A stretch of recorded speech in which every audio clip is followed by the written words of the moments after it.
저희는 구매 방식이 짧게는 3개월, 6개월 되거든요. 네. 그렇게 되면 중간에 해약을 하거나 위약을 하면 위약금이 발생을 합니다. 네.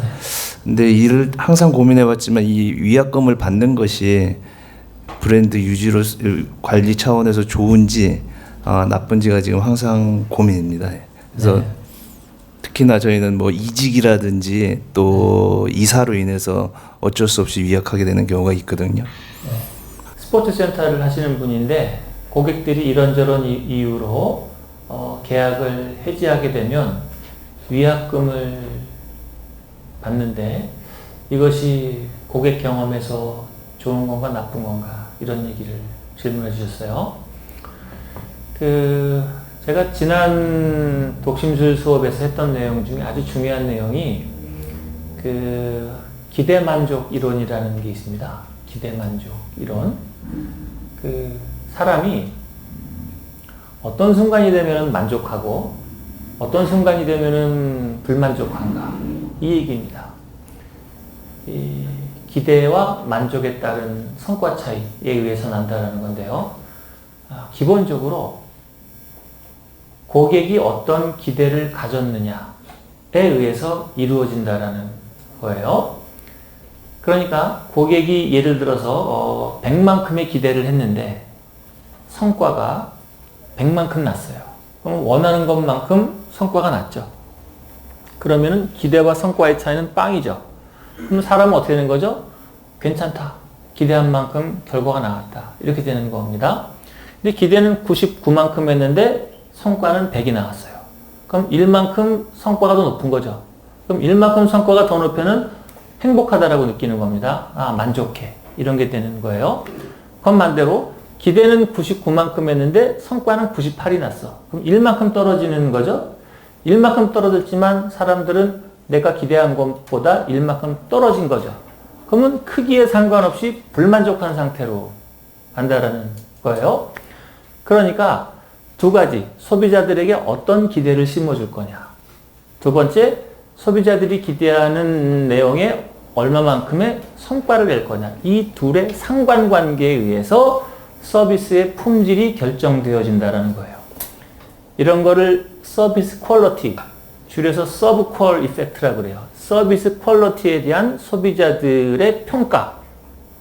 무엇에 의해서 이루어진다? 1번, 소비자들의 기대를 얼마큼 심어줄 거냐.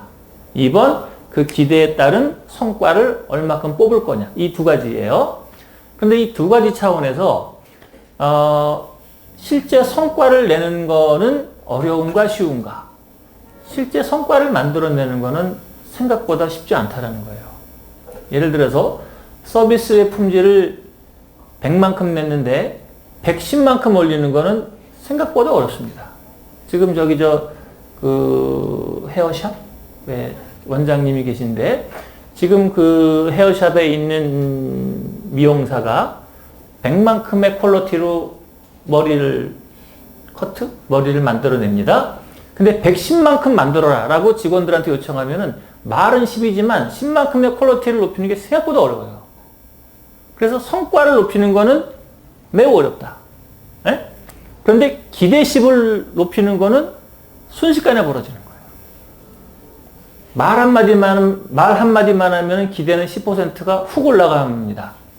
그러니까 소비자들이 만족하느냐 불만족하느냐는 기대와 성과에 의해서 만들어지는데 성과를 높이는 거는 매우 어렵고 기대를 높이는 거는 매우 쉬운 일이다. 네? 그러니까 문제가 생긴다면 뭐 때문에 벌어지는 거예요? 기대 관리를 못해서 벌어진다는 거예요.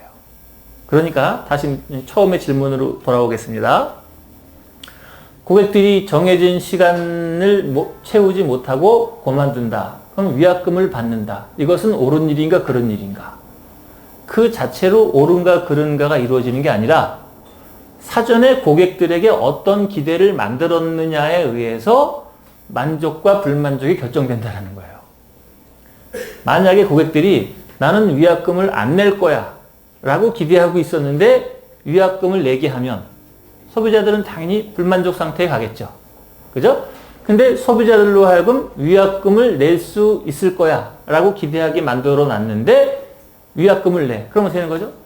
그건 당연한 게 되는 거예요. 조금 더 가볼게요. 근데 위약금을 내가 100만큼 낼 거라고 생각했는데 99만큼 내라고 그랬어요. 그럼 어떻게 되는 거죠? 기쁜 거지. 내가 100만큼 돈을 위약금을 내야 된다고 그랬는데 99만 내. 와, 이게 웬 떡이냐? 이렇게 생각이 들겠죠? 그러니까 위약금을 받느냐 안 받느냐의 문제가 아니라 사전에 고객들에게 1번 위약금을 낸다라는 사실을 기대하게 미리 알려주는 게 기대하게 하는 거죠.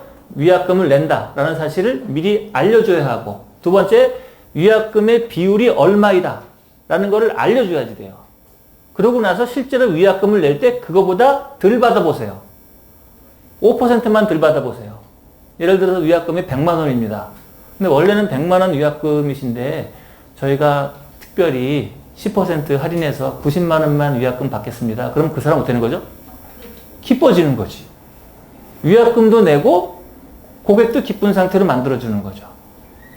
그러니까 위약금을 내는 것 자체가 문제가 아니라 사전에 위약금에 대한 기준과 기대를 소비자에게 미리 설명을 했느냐 안 했느냐. 이게 훨씬 더 중요한 거다. 이게 이제 기본적인 답변이 되고요. 조금 돌아서 더 얘기를 하자면은, 여기 계신 사장님들이 날마다 고객분들과 수많은 갈등 상황에 빠지시죠. 그 수많은 갈등 상황에 빠지는 거는 전부 다 무엇 때문에 벌어지느냐? 여러분들이 미리 약속을 안 했거나 아니면 약속을 했는데 잘못해놨거나 이것 때문에 벌어지는 겁니다. 예를 들어서 중간에 그만두시게 되면은 날짜 수 곱하기 몇 %의 비율에 따라서 위약금이 나갑니다. 이 얘기를 미리 알려주잖아요. 그럼 어떻게 되는 거죠? 그 사람은 그 내용을 들어봤을 거 아니에요. 보험사 치면은 거기에다가 항상 체크하게 만들죠. 나 이게 읽어봤습니다 라고 표현하게 해놓는 거잖아요. 그럼 그 내용을 하면은 행동이 기입이 되는 거잖아요. 그러면 거기에 따라서 고객의 만족과 불만족이 결정이 되는 겁니다. 이런 내용을 미리 사전에 준비해서 고객에게 알려줘야지 돼요. 엄청 중요한 얘기입니다. 다시 말씀드릴게요. 고객과 무언가의 문제에 빠졌다면은 문제에 빠질 수 있는 내용을 여러분들이 사전에 몰랐거나, 두 번째 알았다 손 치더라도 제대로 공지 안 했거나, 그래서 잘못된 기대를 심어준 겁니다. 그러면 이런 게 있을 수가 있겠죠. 그동안 몰랐는데 새로운 괴로운 일이 생겼어요. 그럼 뭐가 되는 거죠? 듣도 보도 못한 일이 벌어진 거죠. 그래서 그분에게 그분이 원하는 방식으로 보상을 해주면 되는 겁니다. 이게 레슨이에요. 그러고 나서 그 내용을 내 행동에 집어넣어서 그 다음번 고객과는 비슷한 일이 벌어지지 않게 약속 내역을 정해놔야 되는 거죠. 네? 그러니까 제가 예전에 일할 때 제 아주 배운 내용 중에 재밌는 내용이 있어요. 제가 모시던 대표이사님이 저한테 이런 얘기를 해줬습니다. 나보고, 그분이 경상도 분이에요. 니 바보랑 천재랑 뭐가 다른지 아노? 이렇게 물어봐요. 또 안다 그러면 또 안 되지 않습니까? 그래서 잘 모르겠습니다. 그럼 그분이 이렇게 얘기를 합니다. 천재는 한 번 저지른 잘못을 두 번 다시 저지르지 않는 사람이 천재인 거고, 바보는 한 번 저지른 잘못을 그 다음번에 또 저지르고 또 저지르고 또 저지르는 자가 바보 같은 자다. 한 번 잘못하는 거는 이해가 된다. 하지만 똑같은 잘못을 두 번 이상 저지르지는 마라. 이거거든요. 고객과 그런 고객 만족에 대한 불편한 점이 생겼다면 한 번 벌어지는 일은 괜찮아요. 그 내용을 집어넣어서 그 다음번에 수정하시면 되는 거고, 고객으로 하여금 항상 사전에 약속 내용을 전달하고 그 내용을 규지시키고, 그런 내용이 중요하죠. 그래서 계약서가 중요합니다. 여러분, 우리나라 계약서랑 외국의 계약서를 보면은 차이가 눈에 확 띄는 게 있어요. 그게 뭘까요?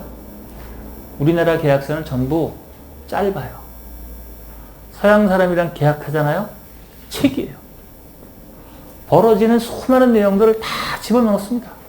계약서 읽어보는 게 일이야. 그건 날 잡고 읽어봐야 됩니다. 하도 많아가지고.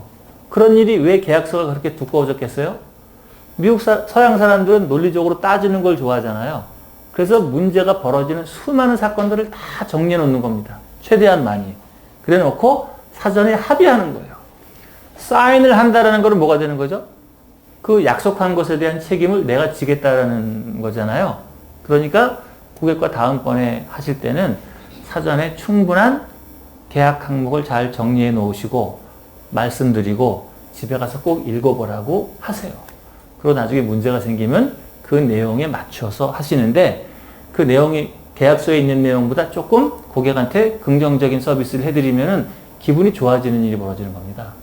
아, 원래대로 하면 내가 한 푼도 못 받는 건데, 예를 들어서 회비를 내가 300만 원을 냈는데 지금 계약을 하면은 계약서에 따르면 한 푼도 못 받는 건데 그래도 내가 50%나 받는구나. 그럼 기분이 좋잖아요.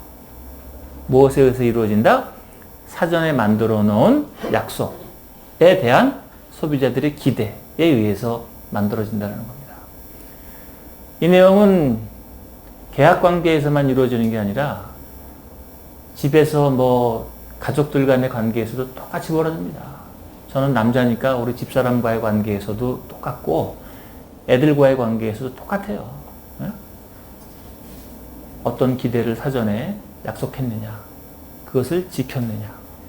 사업을 잘하는 사람은 소비자에게 지킬 수 있는 약속을 얘기하고 그것보다 조금 더 높은 성과를 내주는 사람입니다. 이게 엄청 중요한 얘기예요.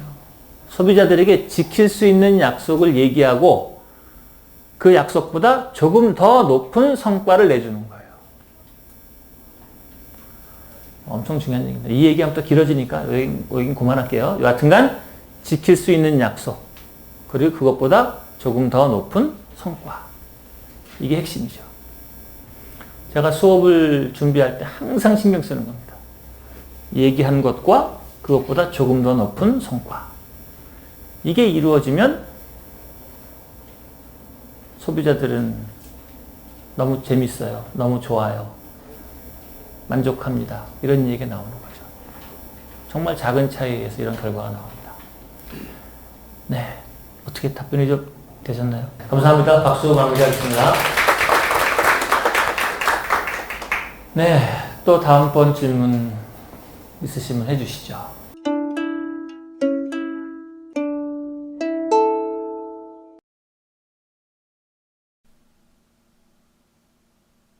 의사 선생님 큰일 났습니다. 뭔가 사업장이 소문지지 않습니다. 뭐라고? 선생님 적자가 멈추지 않습니다. 매출 경색이야. 매출이 막혀 돈이 놀지 않아. 적자가 쌓이면 죽을 수도 있어. 그럴 수가. 그럼 전 어떻게 야산할 수 있죠? 중간계 캠퍼스. 중간계 캠퍼스. 중간계 캠퍼스.